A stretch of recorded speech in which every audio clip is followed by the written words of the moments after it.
صلی اللہ علیہ وسلم، یہ اللہ کی بڑی رحمت ہے کہ تم ان لوگوں کے لیے بہت نرم مزاج واقع ہوئے ہو،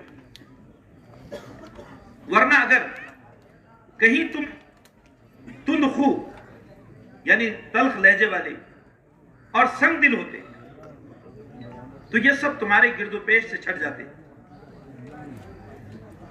ان کے قصور معاف کر دو، ان کے قصور معاف کر دو اور ان کے لیے اللہ سے مغفرت کی دعائیں مانگو۔ پھر اور دین کے کام میں ان کو بھی شریک مشورہ کرو۔ پھر جب تمہارا عزم کسی رائے پر مستحکم ہو جائے تو اللہ پہ بھروسہ رکھو۔ اللہ کو وہ لوگ پسند ہیں جو اسی کی ذات پر بھروسہ کرتے ہیں۔ اللہ تمہاری مدد پر ہو تو کوئی طاقت تم پر غالب نہیں آ سکتی، اور وہ تمہیں چھوڑ دے تو اس کے بعد کون ہے جو تمہاری مدد کر سکے؟ بس جو سچے مومن ہیں وہ اللہ ہی پر بھروسہ رکھتے ہیں اور انہیں اللہ ہی پہ بھروسہ رکھنا چاہیے۔ کسی نبی کا یہ کام نہیں ہو سکتا کہ وہ خیانت کرے، بے وفائی کرے، اور جو کوئی خیانت کرے تو وہ اپنی خیانت سمیت قیامت کے دن اللہ کے سامنے حاضر ہوگا۔ پھر ہر متنفس کو اس کی کمائی کا پورا بدلہ چکا دیا جائے گا اور کسی پر کچھ بھی ظلم نہیں ہوگا۔ بھلا یہ کیسے ممکن ہو سکتا ہے کہ جو شخص ہمیشہ اللہ کی رضا کا طالب ہو، اللہ کی رضا پر چلنے والا ہو، اور وہ اس شخص جیسے کام کرے جو اللہ کے غضب کو بھڑکاتے ہو، اور جس کا آخری ٹھکانہ جہنم ہو جو بدترین ٹھکانہ ہے۔ آپ دیکھیں کہ یہ جو آیات آپ کے سامنے تلاوت کی گئی تھی، یہ انہی آیات کا ترجمہ ہے جو سید مودودی رحمۃ اللہ علیہ کے ترجمہ قرآن سے میں نے آپ کے سامنے پیش کیا ہے۔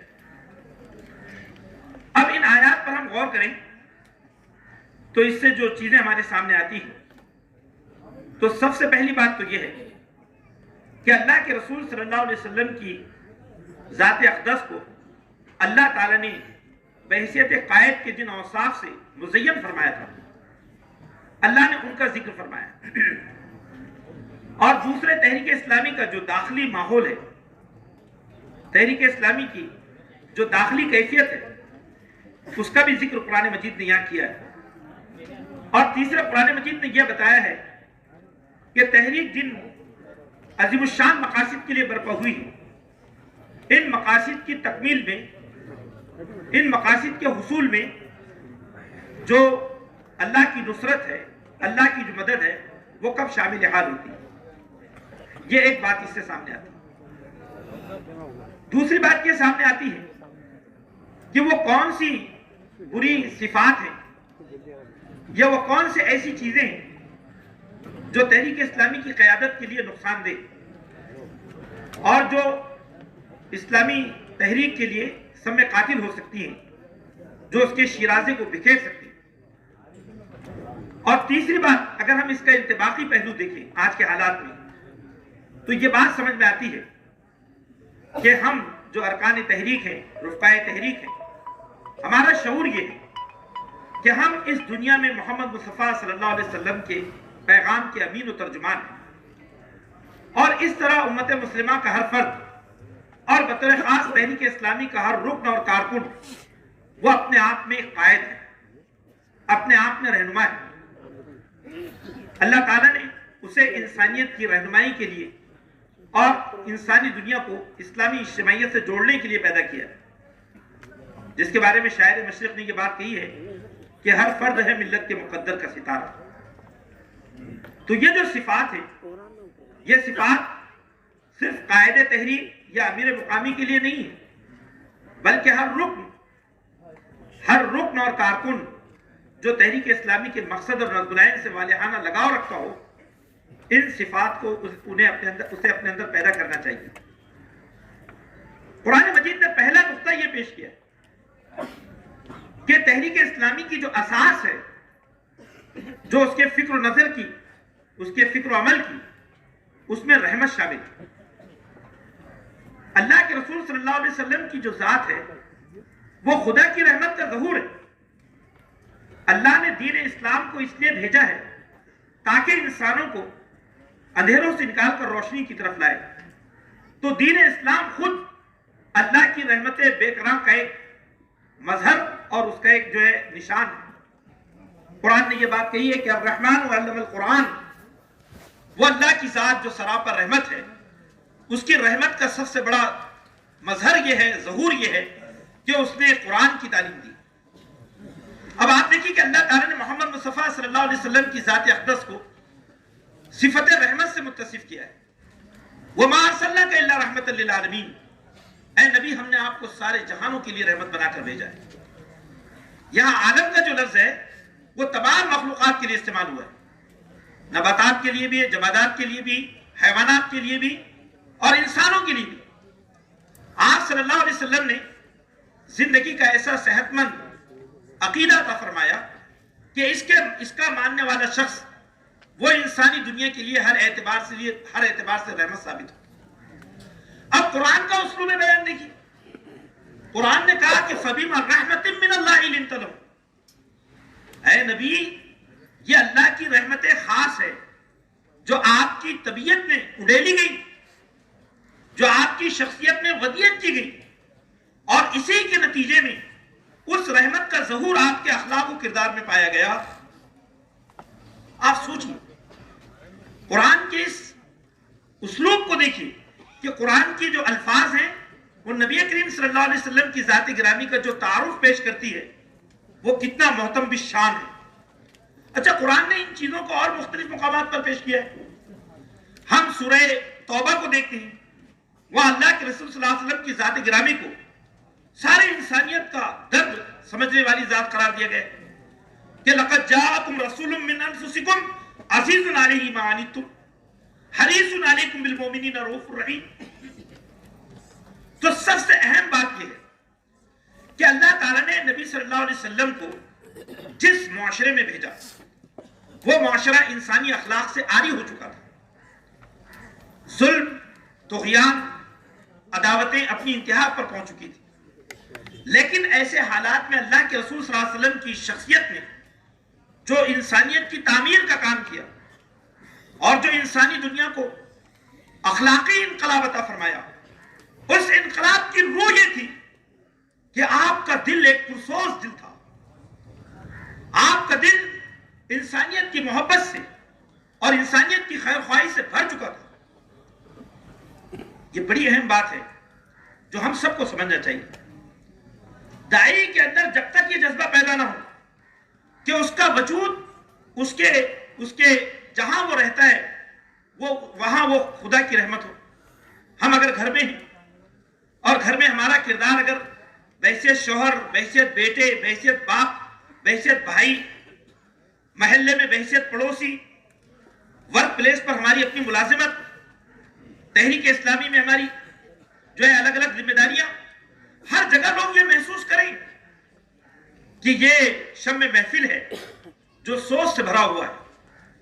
ہم ایسی شمع محفل نہ بنیں کہ جو خود سوچ سے خالی ہو، جس کے بارے میں علامہ اقبال نے یہ بات کہی کہ شمع محفل ہو کہ جب تو سوچ سے خالی رہا، تیرے پروانے بھی اس لذت سے بیگانے رہے۔ تو قرآن نے یہ بات کہی ہے کہ اسلامی قیادت کی جو صفت عظمیٰ ہے وہ صفت رحمت ہے۔ فَبِمَا رَحْمَةٍ مِّنَ اللَّهِ لِنْتَ لَهُمْ، کسی سماج میں تحریک اسلامی کے علمبردار موجود ہوں اور اس سماج میں ان کی ذات اور ان کی اجتماعیت سے انسانیت کے لیے رحمت کا ظہور نہ ہو تو یہ خود ایک وجہ احتساب ہے۔ آگے قرآن نے کیا بات کی؟ قرآن نے دو اہم صفات کی طرف ذکر کیا ہے۔ پہلی بات تو یہ کہ آپ کی طبیعت میں نرم خوئی ہے، لِنْتَ لَهُمْ، آپ اپنے اصحاب کے لیے نرم واقع ہوئے۔ یہ نرم خوئی کے تعلق سے آپ دیکھیں گے کہ اللہ کے رسول صلی اللہ علیہ وسلم کی ایک حدیث ہے آپ نے یہ فرمایا کہ جس شخص کے اندر رفقت نہ ہو، رفق یعنی نرمی نہ ہو، وہ ہر خیر سے محروم ہے. جس شخص میں نرمی نہ ہو وہ ہر خیر سے محروم ہے، یعنی گویا کہ اس کے پورے معاملات بگڑ جائیں گے. تو اللہ کے رسول صلی اللہ علیہ وسلم کی جو نرمی ہے اور جو شفقت ہے، یہ شفقت آپ کی ہر جگہ ہم کو دکھائی دیتی ہے.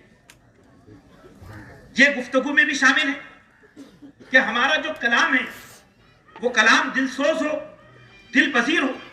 اس لیے قرآن مجید کے اسالیب بیان کو دیکھیے کہ قرآن مجید کے اسالیب بیان میں خاص بات یہ ہے کہ وہ قرآن دلوں کو چھوتا ہے. اللہ تعالیٰ نے قرآن کی جو صفات بیان کی، کیا کہا؟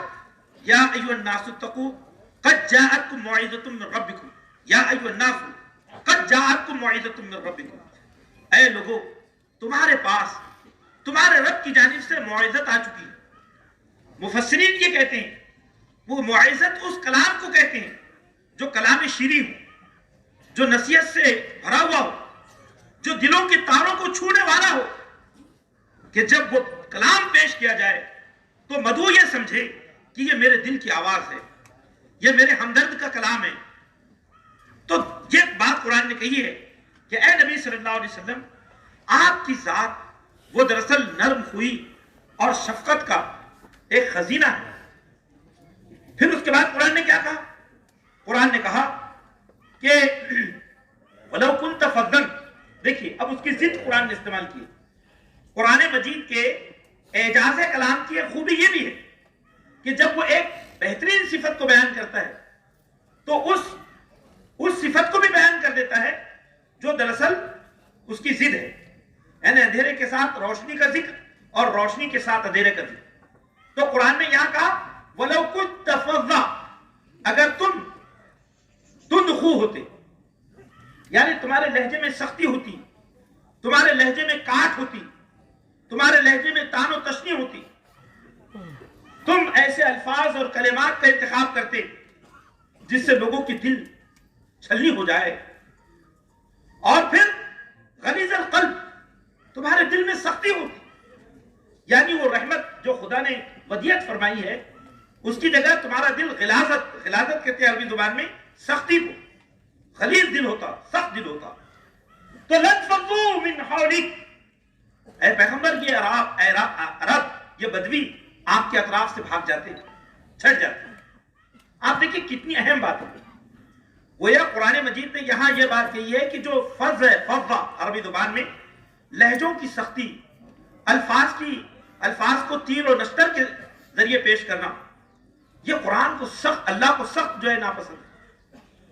اللہ تعالیٰ گفتگو میں صرف ہماری نیتوں کو نہیں دیکھتا، اللہ یہ بھی دیکھتا ہے کہ ہم نے کون سا اسلوب اختیار کیا، ہمارے الفاظ کیسے تھے، ہمارے الفاظ کے انتخاب کو بھی دیکھا جاتا ہے. قرآن مجید میں سورہ قاف میں یہ بات کہی گئی ہے کہ ما یلفظ من قول الا لدیہ رقیب عتید، کہ آدمی اپنی زبان سے جو الفاظ بھی ادا کرتا ہے ان کو پکڑنے کے لیے اللہ کے مضبوط فرشتے وہاں کھڑے ہوتے ہیں.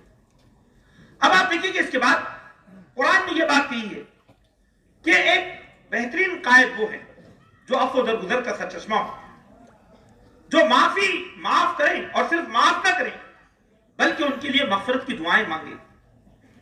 اور اس کے بعد میں تحریک اسلامی کی جو اصل جو اس کا تحریک اسلامی کا کردار ہے کہ اس کا اجتماعی کردار مشاورت پر تشکیل پاتا ہے.